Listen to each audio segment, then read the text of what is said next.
Awal hıcrete fıkhı müyesserden halal haramın hakkında ve dehret ve qostuş meselelerin hakkında. Nahmedu ve nusalli ala Resulihil Kerim. Dersimiz elhamdülillah awal hıcrete karar bolly her gece bir 10 ayga halaldan haramdan ve doğrudan egirden ahkamatlardan gurrun etmekçi inşallah taala. Awal hıcretimiz adab-ı kaza hacet. Yani ayak yolu gidende, deşiye gidende şu tadı bir sizatlar bolya, fard bolya, şoňa menes wajyp bolya, sünnet bolya, musab bolya, adab bolya. Oşa deşiýiň içinde eger biz şu zatlar raayet etdik, şonuň bereketine hem dünýämiz abad boljak, hem de şu bir ibadat ýadylyp kıyamatymyzda da inşallah taala sogap boljak. Bu taada musannif rahmetullahi aleyh awal baştan Peygamber Huda aleyhissalatu vesselam'ın hadisini getiripdir. Peygamber sallallahu aleyhi ve sellem innema ana lakum bimenzileti validin. Ki sahabalar men size eyni bir atayalak dipdir. Atağının hukmu ne men dipdir. Ve allimukum mezi öğretiyen. Köp zatlar öğretipdir. Niştada Peygamber sallallahu aleyhi ve sellem öğretecek fe iza ata ahadukum. Her vakit birden biriniz ayak yola varsa, deşiyük varsa, peşe వచ్చacak ya dehret edecek. Ya şoňa meňeş haýty bir barahim bir öz vücudunda nejasata ayıracak diýip barahim ayak yola varsa. Hop şu dinana şahit bardan ayak yola serfen barahim öz bir çespendigi bir zat gaýtmaklar. Bir denardan şondan barahim özün paklyjy kılıp ayak yola varsa.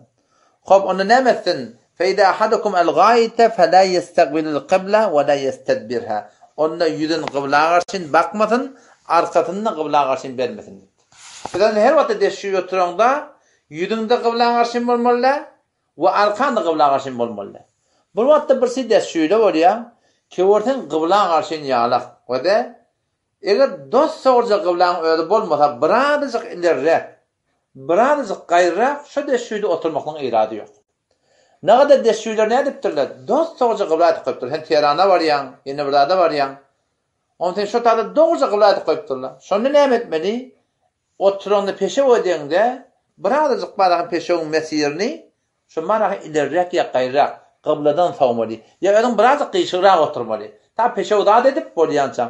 Peşe udat edip bolandan sonra ýunup da kıblağa garşy ýunanyň we oňur müşkili ýok. Äsli peşe edip duhan, dehlet duhan kıblağa garşy bakmaly dedi. Bäzän şaýat görýän bolsam bir wagt şöhbe piş bolan, bäzän maragym hüjrelerde ya bäzän maragym bir ähli ilmiň maragym mısrawyna barýan, ordan kıbla bakyp duran ýalak. Halinki dogry kıblada, hamana kıbla şeýle gyşyrak bolsa, biraz şeýle geçip goýupdyrlar. Biraz şeýlek bolmaklygyndan şonda bir günäkçilik ýok. Dogry kıbla bakmasaň boldugy. Hop äsli kenäme kullan ters bolsun. İlerik bolsun, gaýrak bolsun. Şeýdem. Ya bir wagt bir mejburiyet bolýar, burdap bolýar, lulu juçmeye. Şoňa bir müşkiller piş gelse, dogry kıbla baktyrman beýle şeýle getdim, şo da kefaýet etjek. Hop, Peygamber Huda aleyhisselam sabide öğretipdi o kenäme diýe, siz ayak yola baryp da deşiýi peşe geçjek bolsaňyz, derhal suret çoparynda şu taada ýalan açlamda özüň arasyrajak bolsaňyz, şu taada kıblağa garşy arkaňyza bermeň, kıblağa garşy bakmandan, kıblağa garşy arkaňyza bermeň. Onuň hawla näme? Ve la yestadib bi yaminihi. Sagal bilen törmesin. Kullan sagal diýen zadyň özi gawy işlenki. Sole hafi işlenki da. Odam şu üçü var, şu üçü wede barmaň şeýle, ne şey aýan şey ýadanda, şu ikilenji barmak gulbyken gapdalyndan şunu ortasyny şeýle goýup orugy ýolýar. Düşündirýärmi? Önçe ahap barahym te nämet ýatan aňyny nejasat ketdi, şonu gawadyp suwup aýyrmalan. Ahyrda nämet ýansyn şeýlerni, jamana gorun agyr bolan şeýlerni ýuwup barahym arasamak gerek. Odam bir iki däne näme goýmaly? Başa barmak bilen barahym gapdalyn näkeni, muny burnundan sürün goýmaly. Şu üç tane bilen, kiçik barmak kaptanlarını burada ortağı bilen uğrun arasırmak gerek. Ondan sonra da peşevke küllen yuyarsında şeyden. O üç barmak bunu otada qalana o. Emma sonram eğer burnun arasırmamasan, iki tane başa barmak bilen ikisi bilen arasırmak gerek. Ondan Peygamber sallallahu aleyhi ve sellem ve la yestedib bi yaminihi diptir. Sağal bilen ne etmesin? Sağal bilen marahim arasırmak diptir.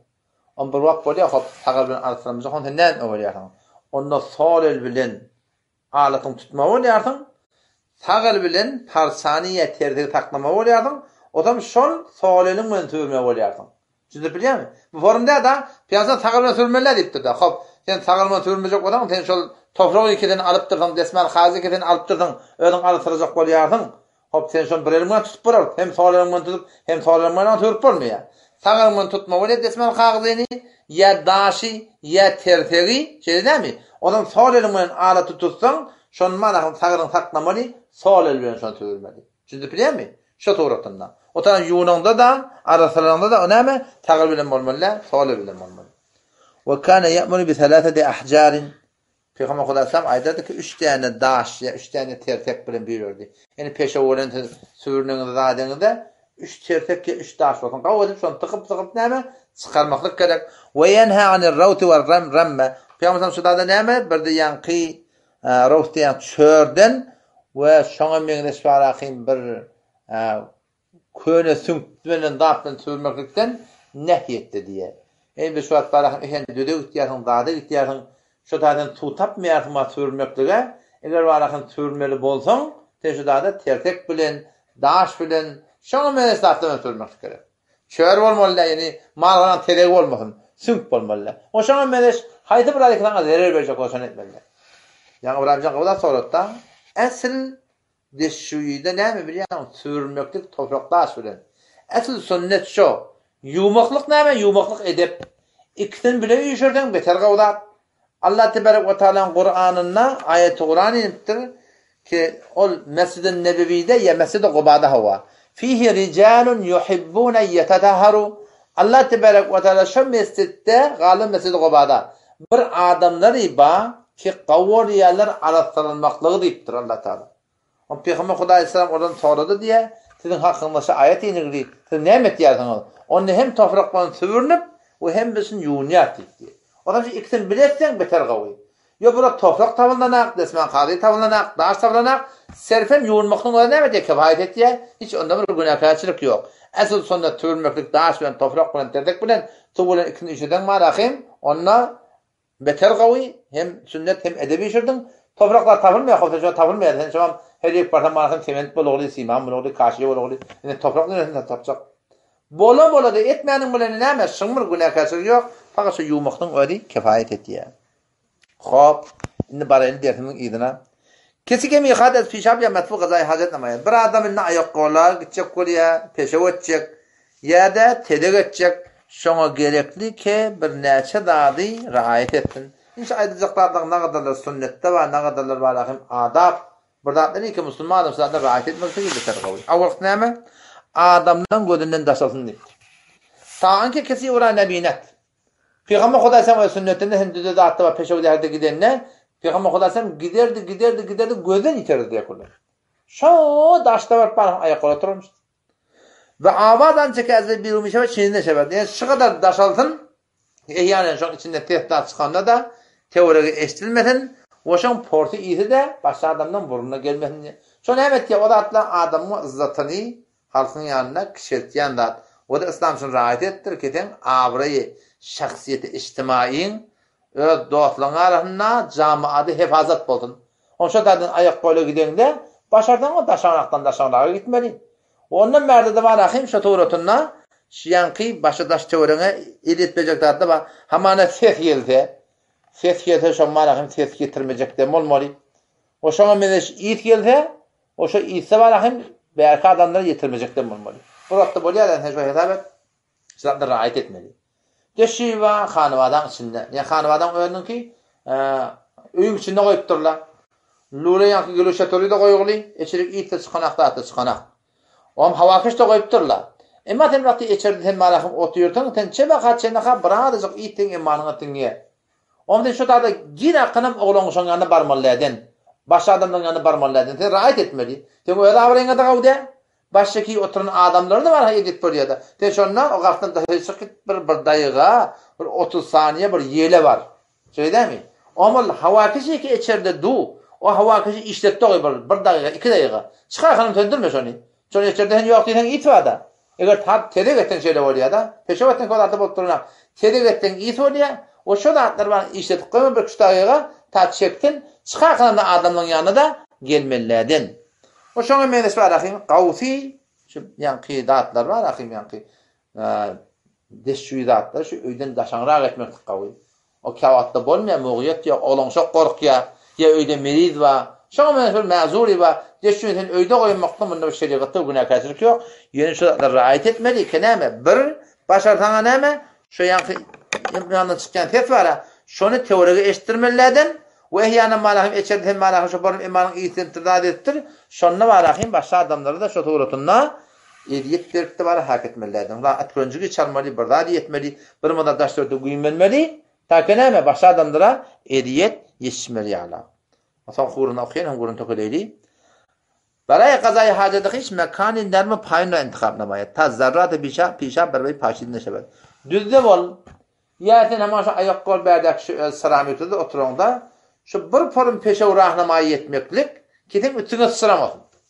Ta halan yerine barahim onların yola çıkıyor verden şayet denne burdayla deysin yüzüne sıratın. İmanına sıratın, imanını haramlasın. Sen havarın olmasın. Vaten ortam malahın namaz okuyup ben namazın kabul olmaya. O kavradabın öde nämeden diye şo diye ýanky peşewe diye gaýym bolmaslykdan dipdir da. Odam şo daýdym peşewe demede dehret edemede şo mesiri peşewi bir tür rahnamaýy etmerke tapdan tabagrak gerwatyn, gaptyrdan gaptyrrak gerwatyn, taky üstüne näme? Şo tutsaram bar ýala. Allah tebaraka ve teala amala edindirsin. Wassalam. Sonra şoňkyne ki aýak ýola gitýärdiň. Aýak ýoldan çykandan soňra bir zat gaýtýan ýalak. Şu birdat gaýtýan ýalagynyň iki halaty bar. Bir bolýar çyndan gaýtýar öýdi. Birsi adamlar bilen bir merizisi bolýar mesanada zatda çyndan birdat gaýtýar. Eger wagan gaýdyp durarlyk çyn bolsa, sen her güne wagtda gaýdypdy. Wagan bilipdi gaýdypdy da, ony dawa etmek gerek. Doktor barmady, tebibi barmady. Şol malahym imanyny oňa öňe geçmek gerek. Eger wagan gaýtýan bolsa, hop, sen imanyna derjek, zat etjek. Oňa da ýol oýnama bolýar. Her bir adamın ahlağı bolýar. Birsi adamlar bolýar, aýak golan çykandan soň bir 5-10 naga aýlanýar, imman gurýandan sonra şahadat bilen aýrylýar.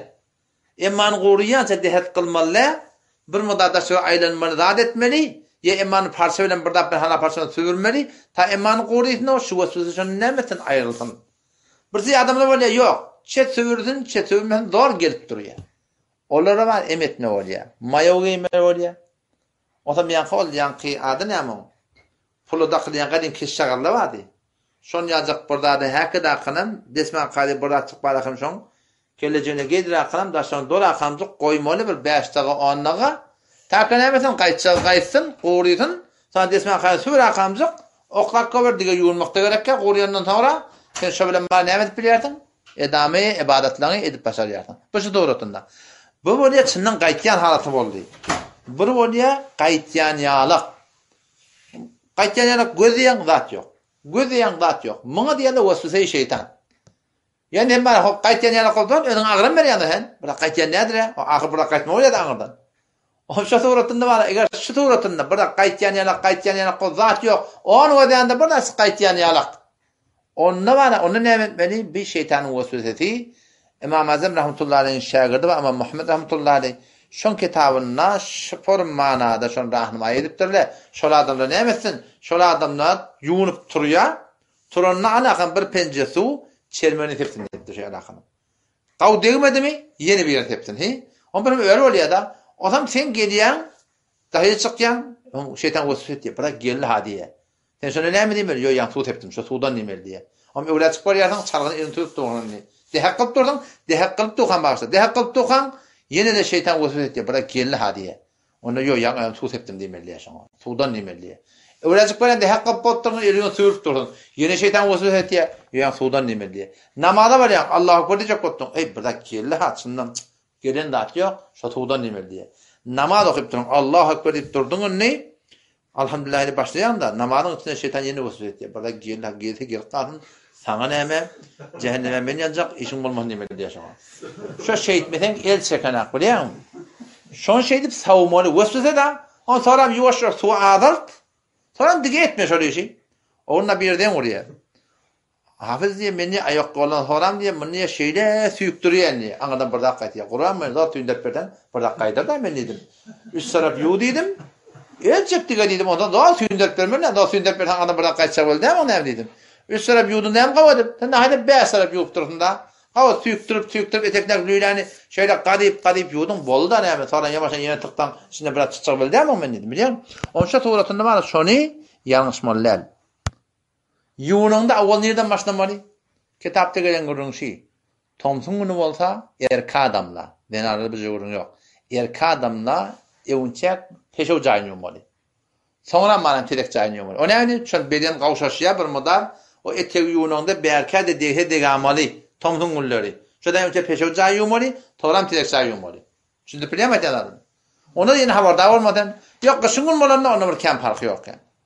Şu tuğratında var akım on şeyler rahat etmeli olacak. Yeni bir soru şey ki cennet cehennemi ki Allah tebarek ve taala Kur'an'da aydıptır. Ve siz ahım olası cennet cehennemden gurun var yaratın. Kur'an'da cüz'iyatı gerekir. Kur'an'da kulliyat gerekir. O Kur'an'da cennetin muhtelif halatları aydığıdır. Ondan beri son açıklaması kullen cennet cehennem gurunluğuyla Kur'an'ın tefsirine mi hadis? Peygamber Huda sallallahu aleyhi ve açıklayıptır. Onun kullen cennetten, cehennemden, kabirden birdattan gurun açık odan. Orada akıllamır koyunda birdat. Olur, şol Allah bilen Peygamber'in aydanından malakım aydılıyor. Ya sahabeler ki Peygamber senden eşitiptirler, şonun gurununa aydılıyor. Ondan başka hiç birdattan ona aytıp olmuyor. O yeni bir soru şey ki cennet cehennem şu abbami. O şu cennet cehennem settet şu halk boluğu. Mebniyetun becerilen daha şu abba. Cennet nerede? Cennet set yaqini 7 tabağa asman üstünde 100 tabağa cennet var diye. Cehennem nerede? Cehennemin hakkında katiyet bilen aydan akla yöne rivayetlerden belli bolşu şey sabit tefsiri kabul de şey diye o baştaki de ben kitapta okuyup gördüm. 7 kat yerin aşağısında cehennemin cayı diye aytıyorlar. O da bir görün ma hop şu cennet cehennem bağ olsa hop indi şonu şu adamla bağ mı? Şu adamla girir mi ya? Kıyamet gün girmer mi? Şu cennette şehitlerin ruhi, şehitlerde bir derece var. Şolun öyle kıyamet bulana cismi ruh bile oluyor tabi. Cismi ruh bile oluyor. Ama ondan merde imanlı adamda şu kabra girenle şu cennetten bir kapı açılıp şoları görüp yatacaklar. Ondan sonra imanlı adamların da içinde şehit bulan adamlar ki peygamberlerin onun goyunda var ya da şehit bulan adamların ruhları şu dost doğrusu başına cennete girip aylanıyorlar diye. Yaşıl uçulan karnlarının üstünde şöyle aylanıp gelip böyle diye. Cehennem de şeydi. Cehennemdeki yerin aşağında bir olamanın içinde uğraşmanın şu imamımız var. O da şu adam hakiki bir adam telekol sünnilen geçende şu adam bir pencere açılıp o berdak kabralaptan başa şu tarafında görüp barakım yok Arapları şu adam görüp yatacak diye. Onun için cennet cehennem yaqini bağdat belki imanlı adamda görüp yatıyorlar. O çın imanlı olup da şehit bulan adamdan ruhlardan ne mi? Şunu şu an seyredip aynen kesiyorlar. Sonra şu ki eğer keramata oluyor var da sahabaların arasında keramat az görünüptür. Onlarda da görünüptür ki yani sahabalarda az görünüptür. Sahabalardan berdekilerde keramat kän görünüptür. Ne şeyle şu? Onu ulamalar sana cevap veriptir ve de keramat diyenleri şu tarafa bir teyide kalbi. Bir Huday tarafta ten yani erzişin var deyip sana bir haber vermek diye de sahabeler kimin ihtiyacı yokmuş diye de. Sahabeler hakkında ayet-i Kur'an'ı Peygamber görüyor. Yaqinler kamil, ola keramat görüp barakım yaqinleri kamil olmak ihtiyacı yokmuştuk. Şu tarzda sahabelarda keramat görünmektir. Orada da görünüptür ki yani berdeki keramat dayanık orada bolmaptır. Berdekiler için zayıf olurlar derekli. Olar tayide Rabbani ihtiyacı olurlar derekli. Muhtacak olurlar derekli. Şu tarzda berdekilerde ne mi? Keramat kerek görünüptür diye. Yani manahim berde el avşalya, el avşamaklık muhabbet direkte bir iratlı dağıttı. Sünnette bağdat. Yöne sünnette bir tertip var. Ay değil de bir sahaban biri Peygamber sallallahu kavvarıp oturakam ayağına uşan vakti da var. Eline uşan vakti da var. Bunu bir iratlım olacak ki. Yöne ol buradaydı ki şu Türkmen sahrada şunu edilipti. Ona sep durup. Biliyor musun? Avşamayan adam kıyın vurup. Avşamatan başka form deyip bilen gödep. Şidatlar doğruda. Yohan tem bir vatta var. Hem neyenin muhabbet edip mağdurina avşayan. Oğlun muhabbet edip mağdurina avşayardın. Dedin muhabbet edip barahim eline avşayardın. Şuna mühendes barahim. Ustad hayfur Rabbani alim sen tanip barahim muhabbet edip mağdurina avşayardın. Ya eline avşayardın. Bunda bir müşkül yok. Ama oldaydı ki şu Türkmen sarayda edilipti. Kimin bir adı ediliptirdi. Hemen her cerisi tefsirden sonra, her cerisi Kur'an'dan sonra hepni teptirmeli, umum millet, hepni eline uşamalı. Eline uşamalı adam başka parın var demeli. Bir de evde piş geldi de, biz bardık hamanı şu daşçevetteki ele uşanayan yerlere biz bardık da, şun ahun elinden biz uşamadık. Bir var ahim, en bir katıl labını yani göz ettirin yarak göz yaşa daşçevetteki yakını. Şu hatta bu var ahim bir müşkül yok ele uşamakla. Yani müteessifane sünnet, elhamdülillah sünnette bağdat. Yani müteessifane burada şu sünnetteki sıfatını ötüyorlar. Şu an heyetini ötüyorlar. Şu an tertibini ötüyorlar. Şu an nefil namaz sünnette bağdat. Mesela nefil namaz kavud sen halanca nefil namaz okuyup bilmiyor ki bir tertip var. Oturumda. Gelin nefil namaz okuyunca adamı üşürmek de doğurdu. İşte her dağın tertibine oraya olsa müşkül yok. Ele uşamak bağdat. Yani Türkmen serata kurulan tertip müteessifane bu sünnete mutabık değil. Şiyan kayıptığında gururun kavurunda eğer şol avuşamaklık bir adat yüzünden olmasa ehyanen bazen beraber muhabbet şona meyres zat direkti sen avuşatan şonda bir iradi yok sünnette bağdat. Ve kıyınsa Türkmen sarayı görüntüleri